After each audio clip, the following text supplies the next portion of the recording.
겨울이 가장 오래 머물다 가는 곳, 대관령입니다.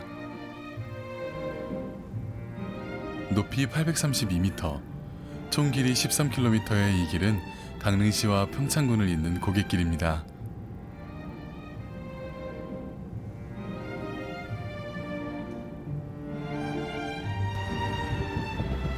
고개의 굽이가 99곳에 이른다 해 99굽이라고도 불리죠.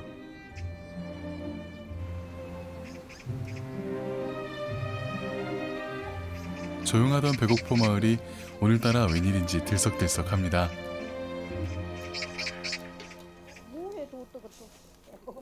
오랜만에 갖는 가족 모임에 어머니는 맷돌부터 꺼내 잡았습니다. 해년 이맘때가 돼야 먹을 수 있었던 메밀이 오늘의 주인공입니다. 옛날에는 이 하도 갈아보더니 갈기 싫어가지고 막 잠이 와서 자울고 그랬죠. 햇 메밀이 곱게 갈려 제 모습을 잃어갈 때쯤 한켠에서는 닭을 준비합니다. 이분들이 만드는 음식은 예전부터 배고포 마을 사람들이 만들어 먹던 바로 그 방식이랍니다. 삶아가지고요 육수물도 내고 저 국수 꼬미도 하고요 뼈는 출해서 또 물 울궈가지고 국수 말아 잡숴 드시고 그런다가. 오랜만에 여는 가족 모임에 결코 빠질 수 없는 음식이 메밀국수입니다.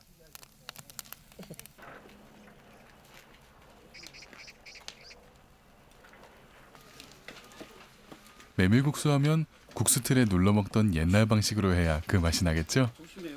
국수틀을 옮겨 설치하는 것도 여럿이 힘을 모아야 가능한 일입니다.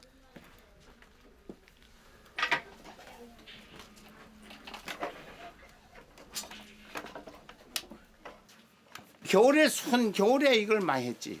갈 농사 지어 가지고 이제 갈길에야 매물 나오잖아. 그럼 이제 그때부터 갈 거지 다 하고 나서 이제 이거 눌러 먹기 시작하고. 국수 하나 만드는데 보통 손이 많이 가는 게 아닙니다. 음식을 만드는 손길은 물론 힘센 장정들도 여러 필요하기 때문에 농한기에 접어들어서야 만들 수 있었다는데요. 메밀 반죽에도 나름의 기술이 필요하답니다. 너무 늦게 해도 안 되고요. 너무 되게 해도 또 저 딱딱하고 안 밀가고 고행에 밀가지 않아서 애 먹잖아요. 그래 이 반죽을 아주 마지막에 노골노골하게 잘해야지. 그래도 잘 밀가고 국수도 맛있고 그랬다. 드디어 메밀 반죽이 완성됐습니다. 잘 뭉치지 않아 반죽도 까다로운데 면발이 잘 뽑히려면 적당한 점선까지 지녀야 한답니다.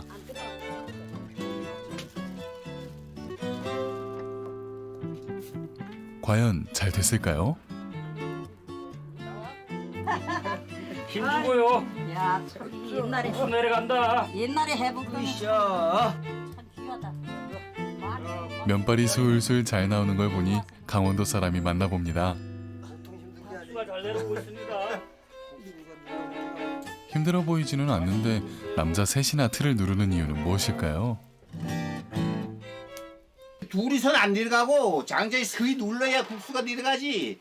이게 원래 둘어가지고 못 해먹는 거 이게.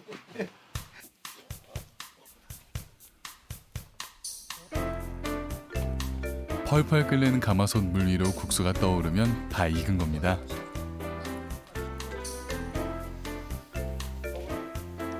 삶은 국수는 바로 찬물에 헹궈야 면발이 더욱 탱탱해진답니다.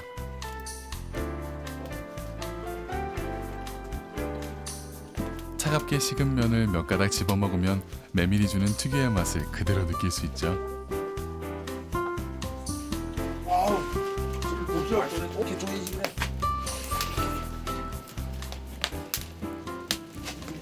국수 맛이 어때요? 아, 쫄깃쫄깃한 게 아주 진짜 맛있네요. 겨울에 주로 드셨어요? 그래 겨울에 여름엔 일하니 바쁘니까 일이 한가한 일이 없잖아.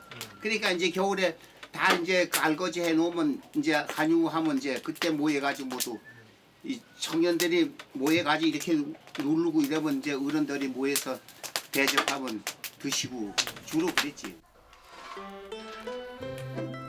예전엔 사냥하는 꿩으로 육수를 냈답니다. 요즘엔 꿩 대신 닭으로 국물을 냅니다. 메밀의 담백함에는 칼칼한 맛이 필수죠. 갓을 이거요 아주 무쳐가지고 먹고 이 겨울게 이걸로요 만두 하는데 속에도 넣고 이러면 아주 갓김치에 양념을 더해 고명으로 사용합니다. 겨울게는요 갓김치 해놓고 동지미 해놓고 김치 해놓고 그래가지고 이것만 먹자. 더 먹을 맛있어. 맛있어. 메밀 막국수가 완성됐습니다. 마구잡이로 뽑아 막국수라는 말도 있고 순식간에 뽑아 금방 먹어야 한다는 뜻에서 막국수라고 부르기도 했다는데요.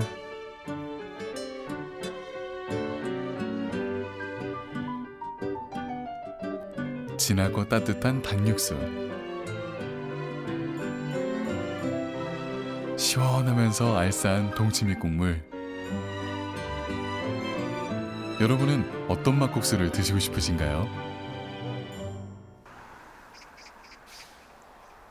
쉴 새 없이 바람이 몰아치는 곳. 사람들에게 대관령은 척박한 땅이지만 황태에게는 최상의 입지 조건이었습니다. 날씨와 기온의 영향을 받는 일이다 보니 쉴 틈 없이 일손을 돌려야 하는 치열한 삶의 현장이기도 하죠.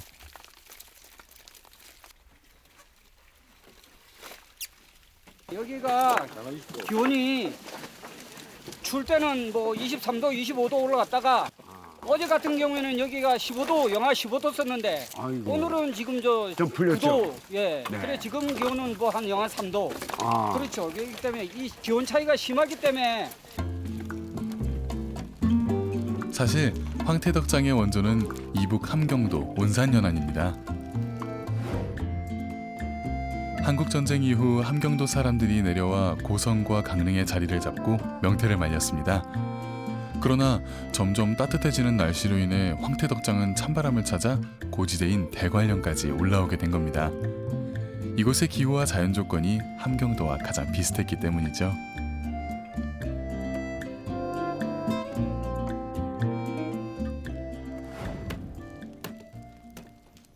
덕장 한쪽에서는 인부들의 추운 속을 달래기 위한 음식 준비가 한창입니다. 이곳 대관령에서 만들어지는 황태는 다양한 음식에 사용되는데요.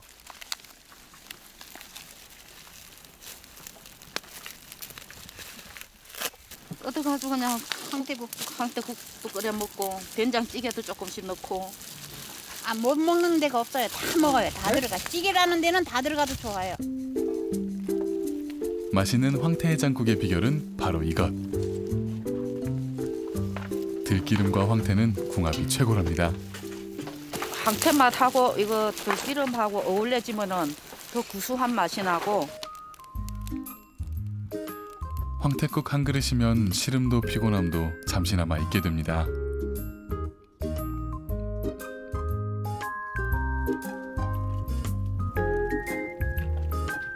황태가 잘 우러나 국물이 노란빛을 띱니다. 뜨거운 국물에 곁들이는 시원한 술 한 잔. 맛이다. 추위에 맞선 이들에게 주는 작은 상입니다.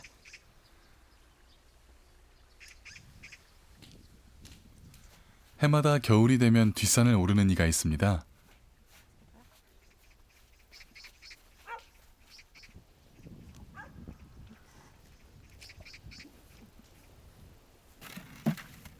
그곳엔 눈 속에 나뒹구는 언 감자뿐입니다.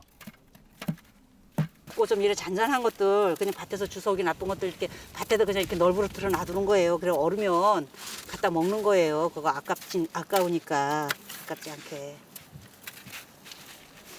옛날 어르신들 참 지혜가 좋으신 거죠. 이렇게 해서 버리지 않고 알뜰히 드셨다는 거가. 예전에 먹던 방식을 지금까지 고수해오고 있다는데요. 이 언 감자로 무엇을 해먹을 수 있다는 걸까요?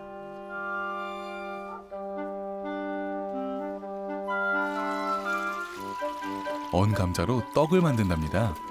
돌아가신 어머님께 배운 요리라는데요. 뭐 묵는 시간이 오래 걸려야 돼요. 안 그러면 쓴맛, 감자의 애린 맛 그걸 다 빼기 위해서 묵어야 돼요. 좋지 않은 맛을 더 빨리 제거하는 비법도 있답니다. 잘라놔야 이게 빨리 우러나요.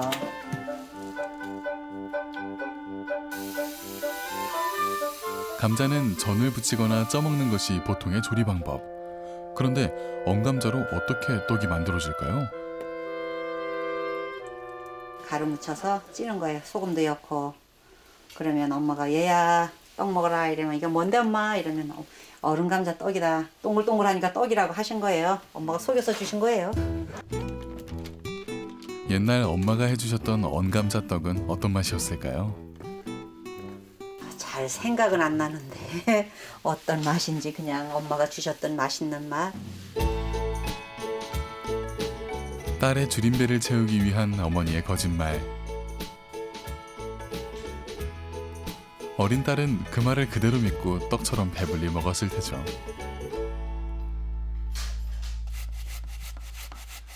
감자는 춘궁기에 줄임배를 달래주던 음식입니다. 갈기도 많이 하고 한 가지만 먹으면 질리니까 한 번에는 감자 붕생이, 한 번에는 감자 수제비 이런 식으로 교대로 계속 해 먹었지요. 지금이야 밀가루로 수제비를 간단히 만들어 먹지만 밀가루마저 귀했던 그 시절, 감자를 갈고 이겨내는 등 몇 배 더 많은 수고를 기울여 감자 수제비, 일명 감자 옹심이를 만들었습니다.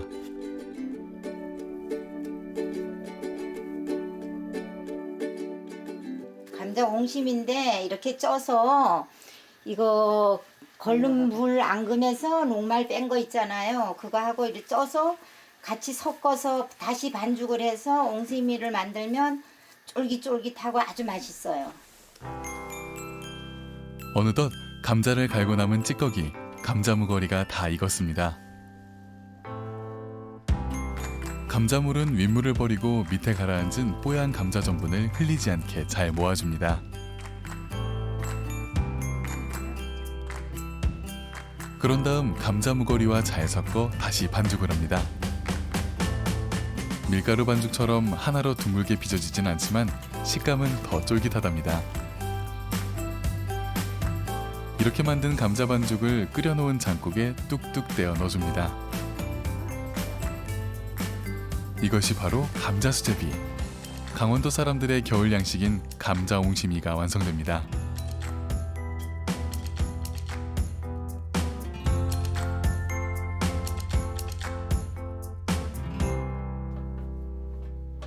이번에는 썩은 감자를 물에 우려내 전분을 내 만든 송편입니다.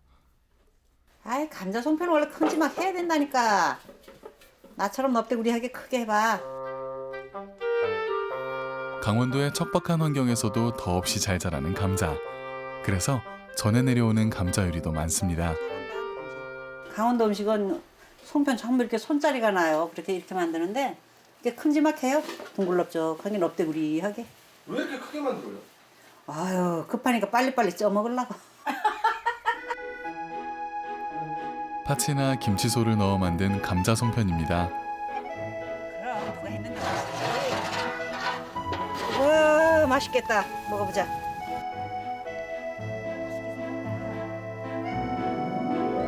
감자 송편은 따뜻할 때 호호 불어가며 먹어야 맛있다는데요. 추억을 부르는 언제나 그리운 그 맛입니다.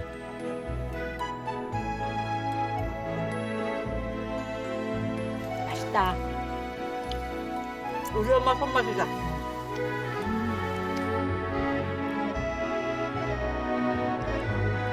알뜰살뜰한 어머니의 지혜로 부족함을 채웠고 나보다 남을 배려하는 마음으로 숱한 고비도 함께 넘겼습니다.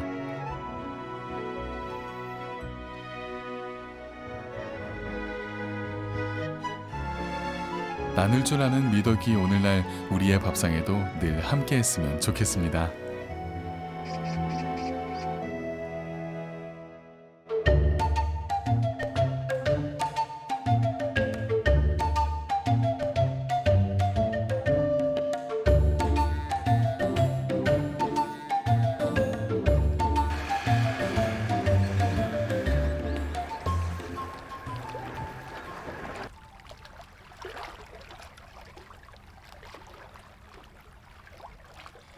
여기 매서운 겨울바람 헤치고 전리품 가져오듯 고기를 한가득 싣고 항구로 돌아오는 사람들이 있습니다.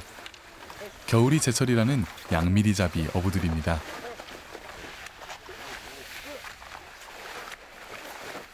많을 때는 차 갖다 끌지. 원래 이름은 까나리이지만 고성에서는 모두 양미리라 부르는데요. 양미리만큼 손이 많이 가는 생선도 없을 겁니다. 그물에 걸린 걸 일일이 빼내줘야 하기 때문이죠. 머리를 따면 상품 가치가 안 나오잖아. 이거 이렇게 돼야지 정상으로. 이 중간에 따면 안 되잖아. 강원도 고성은 원래 명태의 고장이었습니다. 1980년대까지만 해도 고성의 명태잡이는 호황을 누렸었죠. 하지만 명태가 자취를 감추면서 그 빈자리는 양미리와 도루묵 차지가 됐습니다.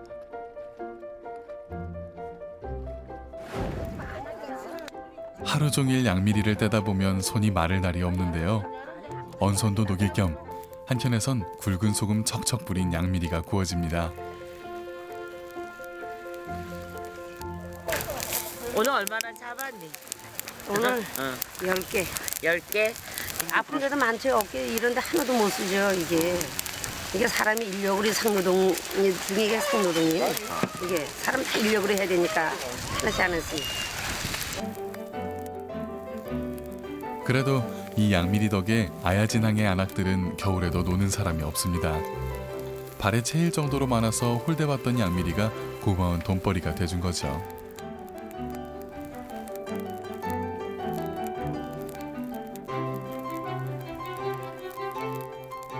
양미리 굽는 소리가 항구에 퍼지면 하나둘 어민들이 모여듭니다.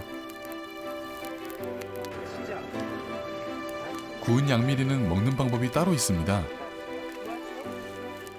이렇게 뜨거울 때 가시만 쏙 빼고 통째로 먹어야 제맛이죠.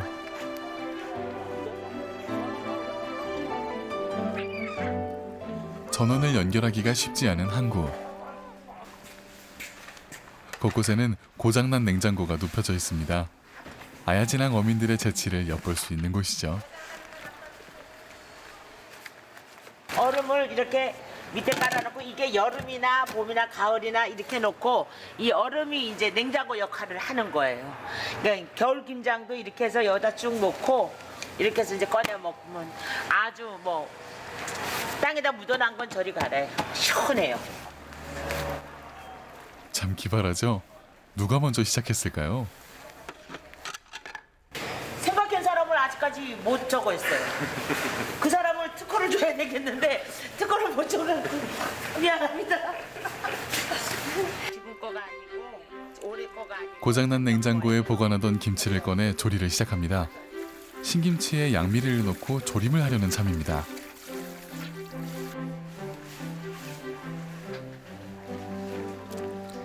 신김치를 밑에 깔고 양미리를 듬뿍 올려 양념장을 얹으면 끝입니다. 이렇게 방법이 간단하니 아야진항 사람들의 단골 반찬이 됐죠. 이제 겨울 이제 양식거리나 마찬가지예요. 이거는 겨울 양식거리나 마찬가지. 그러니까 이제 추우면은 막국수도 끓여 먹고, 그 이제 말려놨다가 이제 저장시켜놨다가 도시락 반찬도 해 먹고. 이거는 값이 싸니 양껏 써서 푸짐하게 나눠 먹을 수 있는 것이 양미리입니다.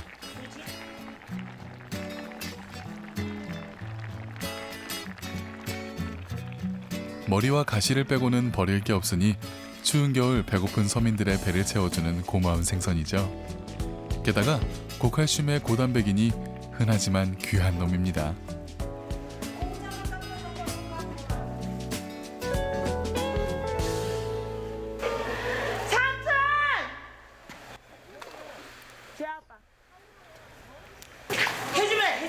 해줘. 양미리 해줘. 이곳 주민들은 양미리를 회로도 먹습니다. 고성 사람들이 아니면 맛보지 못하는 음식입니다. 산지에서 갓 잡은 신선한 양미리이기에 가능하답니다.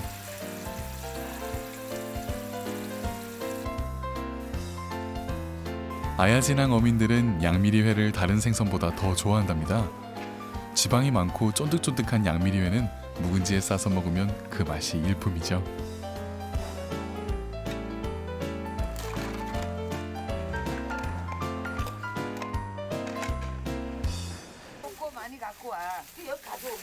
그물에서 떼어낸 양미리는 또 한 번 작업을 거쳐야 합니다. 꾸덕하게 말리기 위해 일일이 엮어주는 겁니다.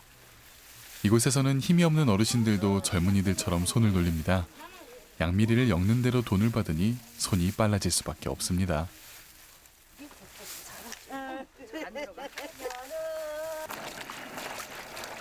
다 엮은 양미리는 물에 깨끗하게 씻어 말릴 준비를 합니다.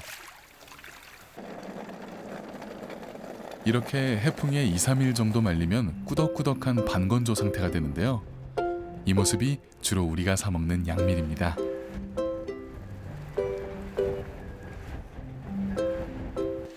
시집 와갖고.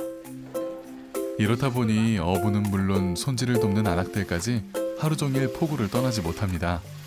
삼시세끼를 이곳에서 해결해야 하죠. 때문에 이들의 식사를 준비하는 것도 큰 일입니다. 항구에서 얻을 수 있는 재료들로 간단히 점심을 준비합니다. 여기는 된장을 많이 먹는 게 아니고 여기는 막장을 많이 먹어요. 주로 먹는 게 막장을 많이 먹어요. 뚝뚝 자른 양미리에 막장만 넣어 팔팔 끓여낸 투박한 찌개입니다. 거기에 국수를 넣어 더 끓이면 깊은 맛의 양미리 칼국수가 됩니다. 뱃사람들이 수시로 드나드니 여기저기 흔적이 남았습니다.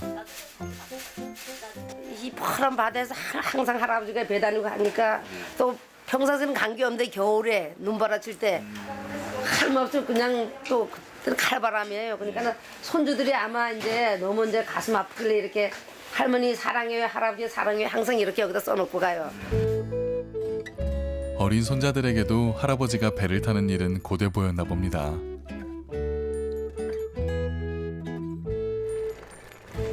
그래도 힘든 걸 알아주는 이가 있으면 그 마음의 위로를 받고 다시 힘을 내는 게 사람입니다.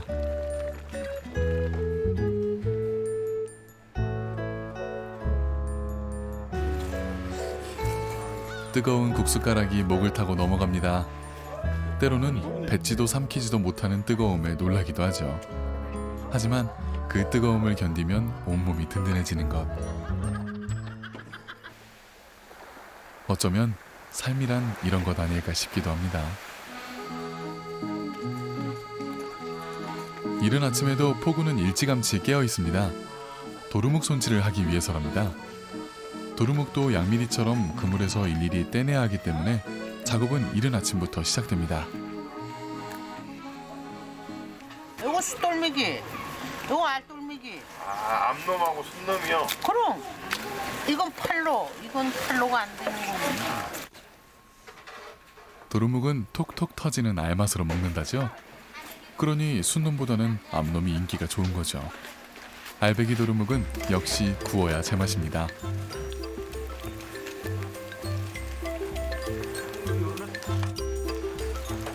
일하는 사람들을 위해 도루묵을 굽는 장면은 포구에서 쉽게 볼 수 있습니다.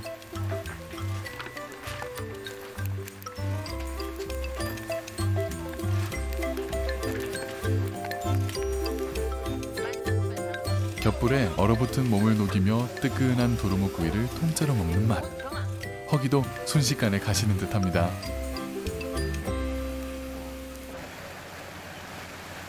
항구에는 새벽 조업을 마친 배들이 속속 들어옵니다. 멀지 않은 앞바다에 그물을 쳐두고 제철 생선들을 잡아 들여오는 배입니다.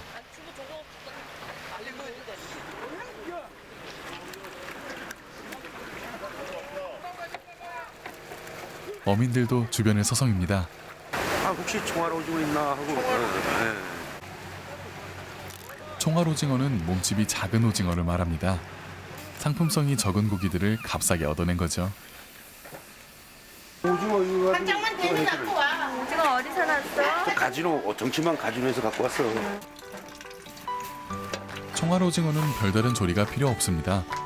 통째로 쪄내서 내장째 먹는 것이 제일 좋은 요리법이죠.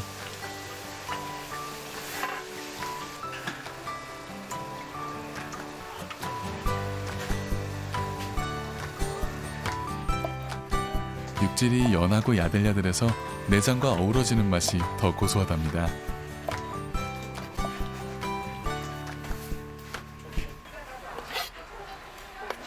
이번에는 도루묵을 이용해 점심 식사를 차릴 준비를 합니다. 알이 꽉 찬 도루묵으로 시원하게 탕을 끓일 생각입니다.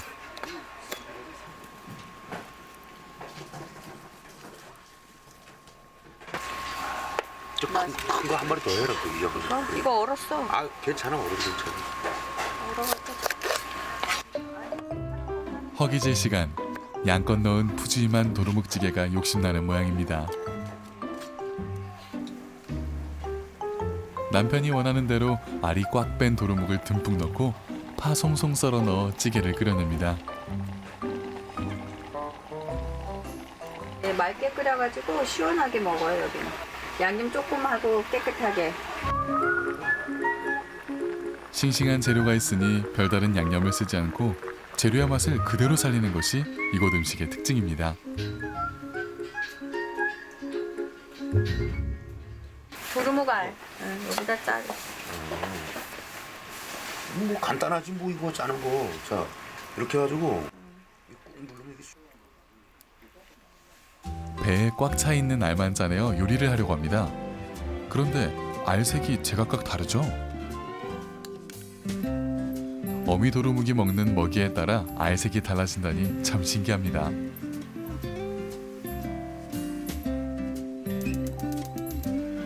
도루묵 알에 양념장을 올려 그대로 졸여 먹으면 알이 톡톡 터지는 맛이 좋은데요.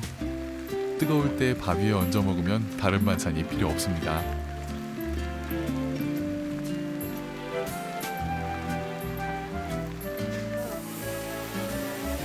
또다시 부두에서 밥상이 차려졌습니다. 일을 하다 앉은 자리가 곧 밥상입니다. 이게 진짜 일꾼의 밥상 아닐까요? 알 많이 국물이, 먹지. 국물 시원하다. 시원해? 자기 많이 먹어. 한때 바다는 전장 같았습니다. 넉넉히 주면서도 순식간에 모든 걸 앗아가는 두려운 존재이기도 했죠.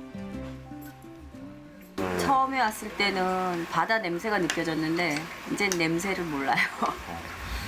모르고 저 바다가 있어서 내가 있다는 그런 것도 생각할 때도 있고. 어쨌거나 바다가 저 사는 데에는 많은 도움이 됐다고 생각하죠. 그래서 뭐 고맙다고 생각해야지. 당연하지, 너무.